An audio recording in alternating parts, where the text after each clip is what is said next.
In a world where black hands built nations but never owned the soil beneath them, something is stirring. A soldier steps forward, but he does not call himself a president. He does not dress himself in titles. He says simply, "I am your brother." From the red earth of Burkina Faso, Captain Ibrahim speaks with fire. He tells his people and the world that Africa is not a beggar, that the wealth of its soil will no longer feed foreign banks while its children starve, that the old chains, once made of iron, now forged in loans and contracts, are breaking. They call him dangerous. They call him radical. They want you to fear him. But what if the truth is this? They are afraid of his people, united and awake. They are afraid of a continent that remembers its worth. So let us ask the question, who writes the story of Africa? The colonizer in his glass tower? Or the farmer who plants his seed in the red dust? Stay with us. Stay close. Subscribe and walk with us for a new Africa that bows to no one. They told us our story. They wrote it in their books. They printed it in their newspapers. They broadcast it across the world. And what story did they tell? A story of hunger, a story of violence, a story of a people too poor, too weak, too broken to stand. From Paris to Washington, from London to the boardrooms of the IMF, they spoke of Africa as though Africa could not speak for itself. They dressed their words in compassion, but beneath the silk was contempt. They did not show the dignity of the farmer who wakes before the sun. They did not honor the mother who carries both water and hope. They did not sing of the children who laugh even in the dust. No, they painted us as eternal beggars. But my brothers, my sisters, my elders, who is the beggar here? The one whose land holds gold and manganese, cotton and water, uranium and sun? Or the one who takes, and never gives? For decades, they dug into our soil. They carried away the treasures beneath our feet, and our leaders, our own flesh and blood, opened the door. They signed away our inheritance. They traded the nation for silver coins.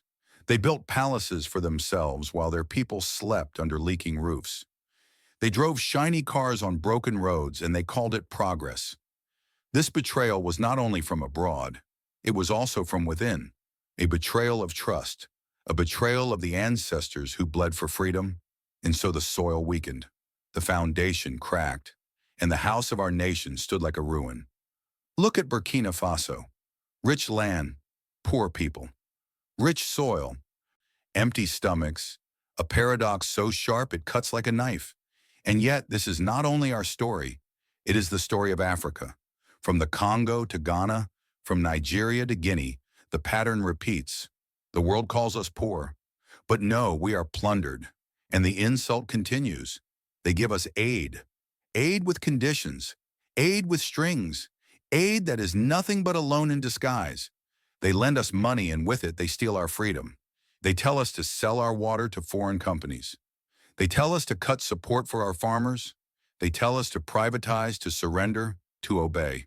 And all the while, they call this development. They call this democracy. But what democracy is it when a nation cannot feed itself? What freedom is it when every coin in the treasury belongs to another man's bank?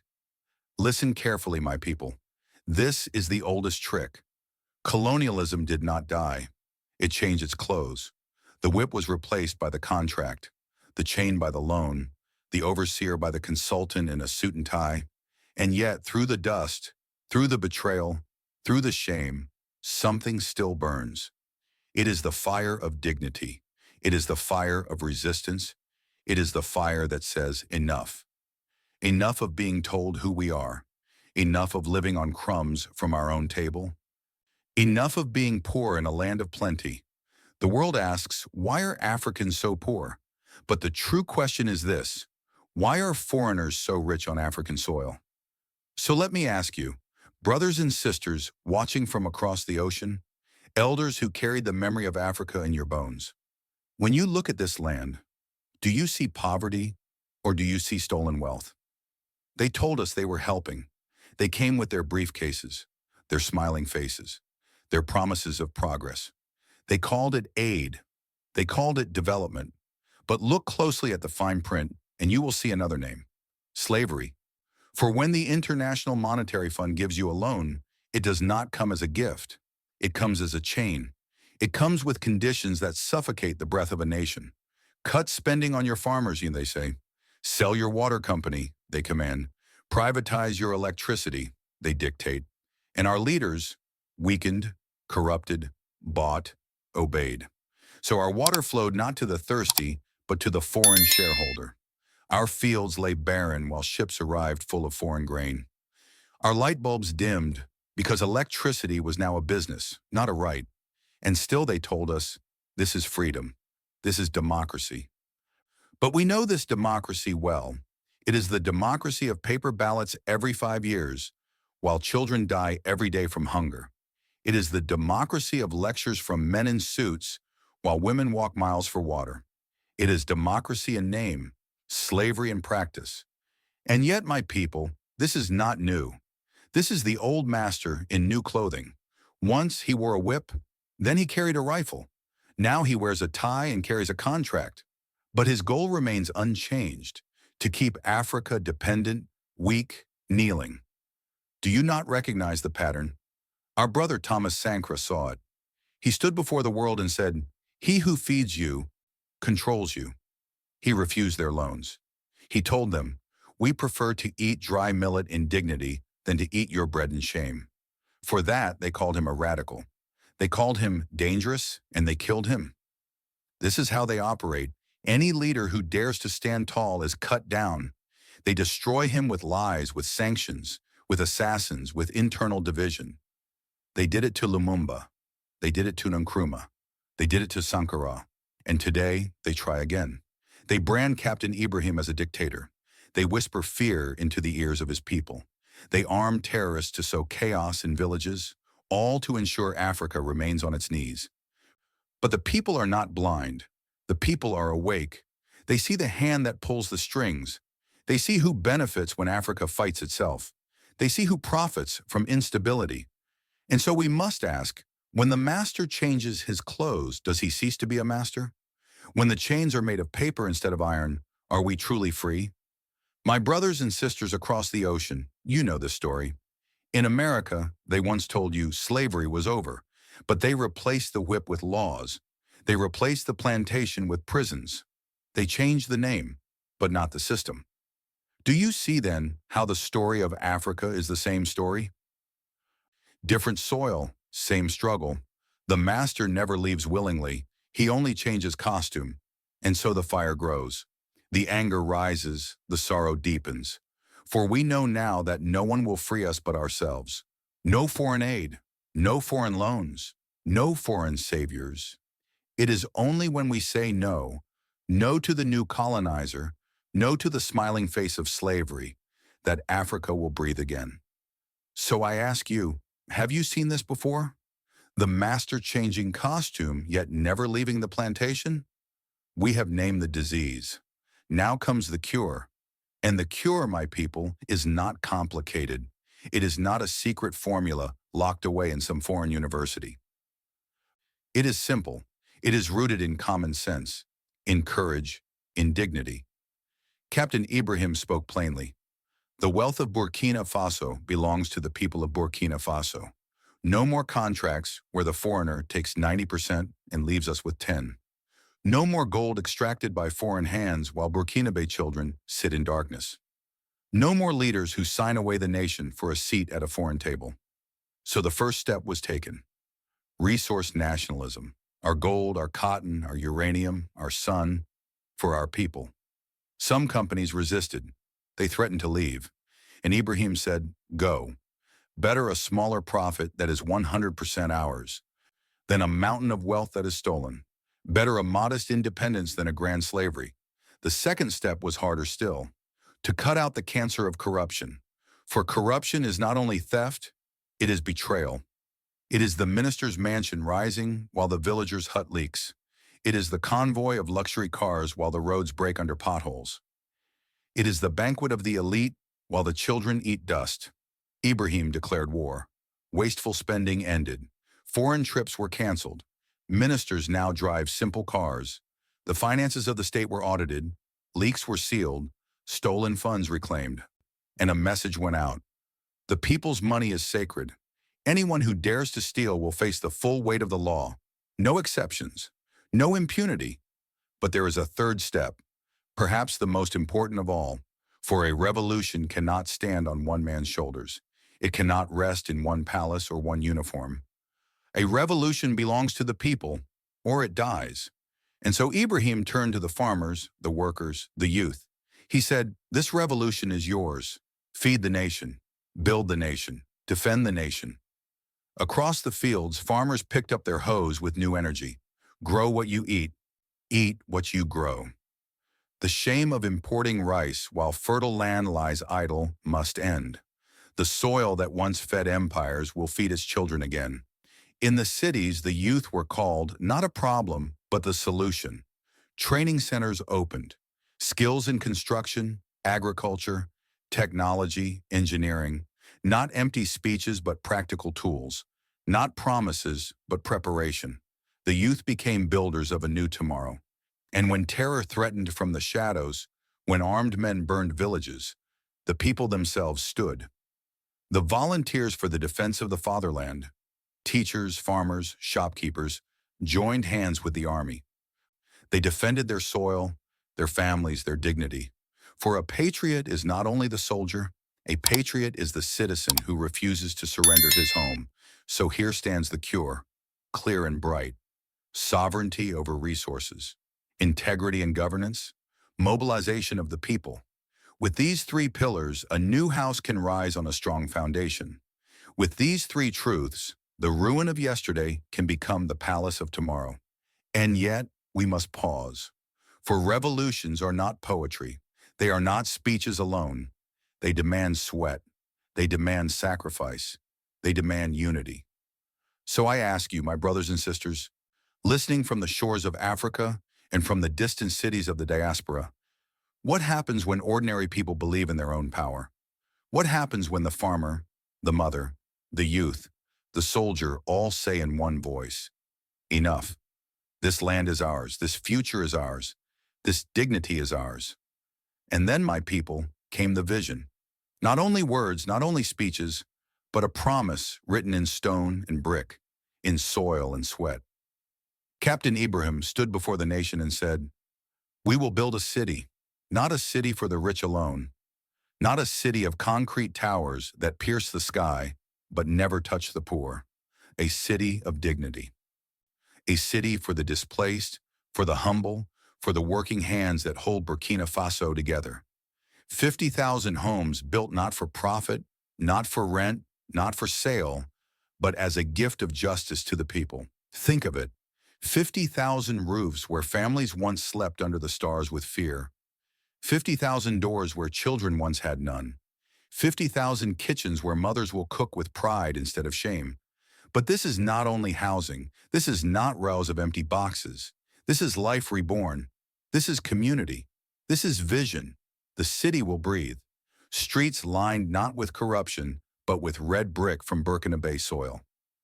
Houses cooled by design, built to withstand the heat. Neighborhoods where water is never far, for water is life and life must flow. Electricity, not from a foreign pipeline, but from the sun itself, the endless gift of the Sahel. Solar grids powering every home, every school, every clinic. In the heart of the city, not a palace for presidents, but a library for the people. Schools to teach history, not the lies of colonizers, but the glory of Africa. Clinics to guard mothers and children, so no woman dies giving life. No child perishes from preventable disease. There will be markets where farmers sell directly, without middlemen stealing their sweat. Community farms where every family can grow its own vegetables. Green spaces where children run free, not crowded in shacks but open to the sky.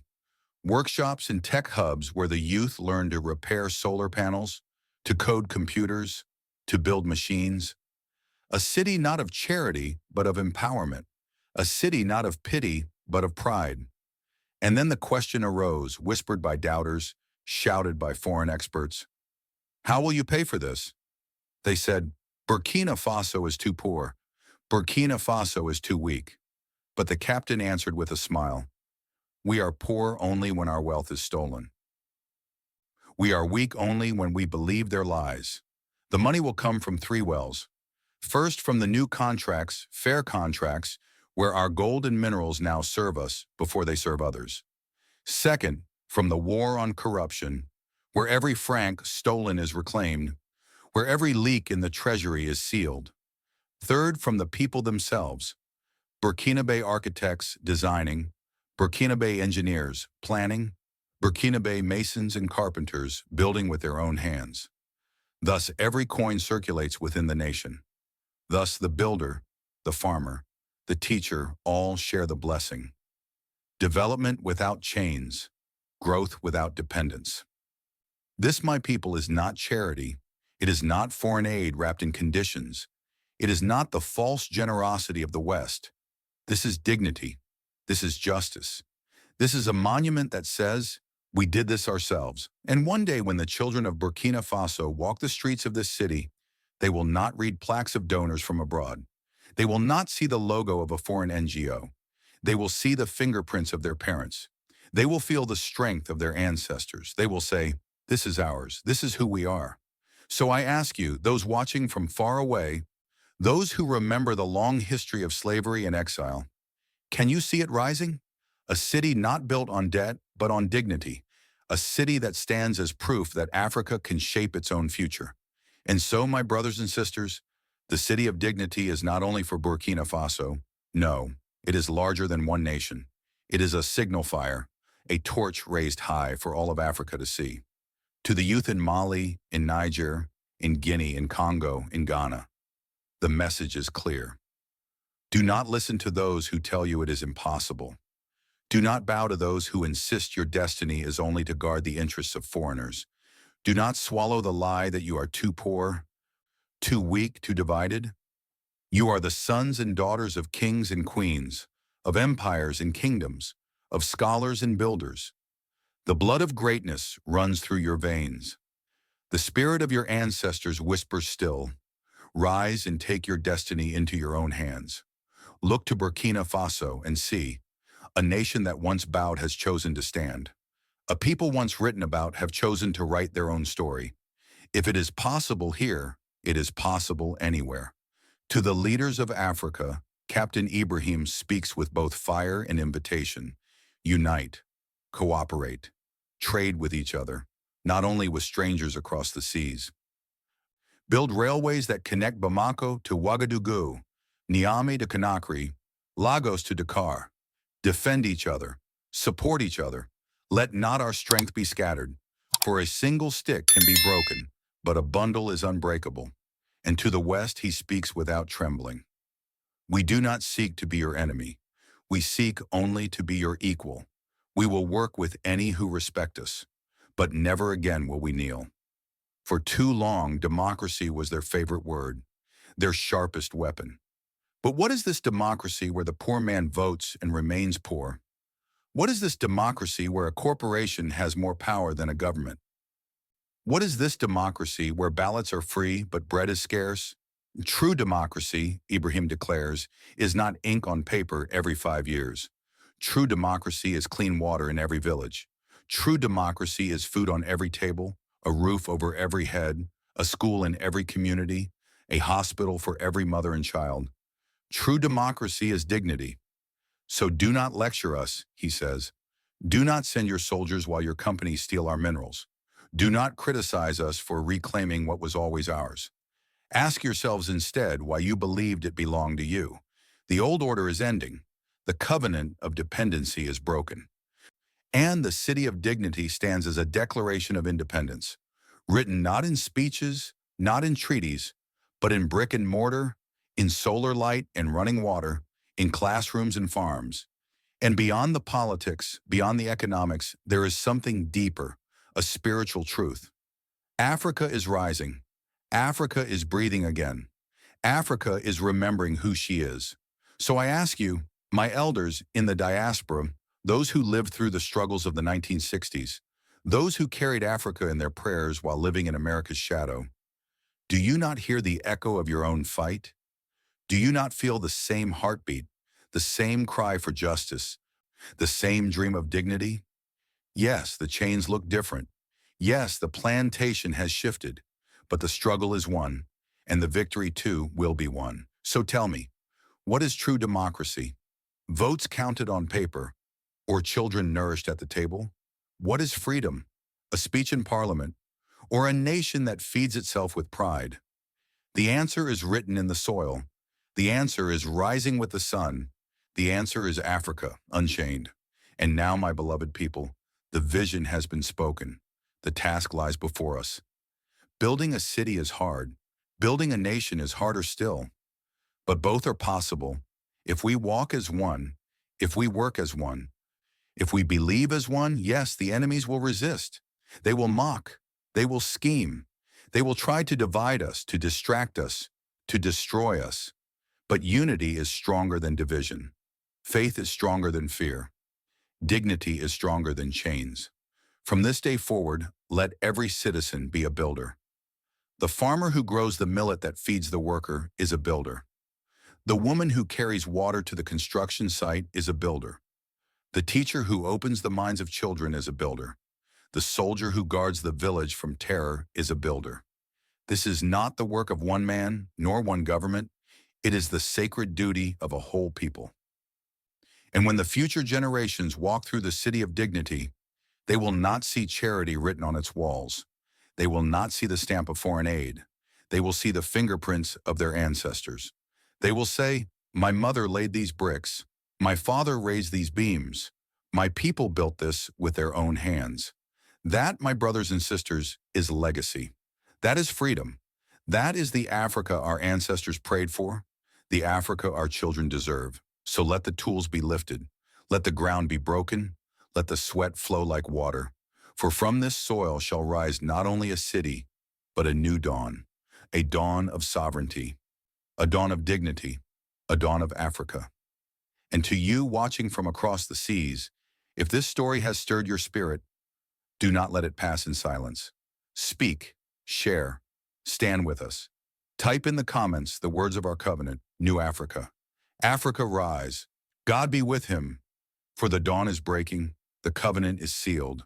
Homeland or death, Africa shall overcome.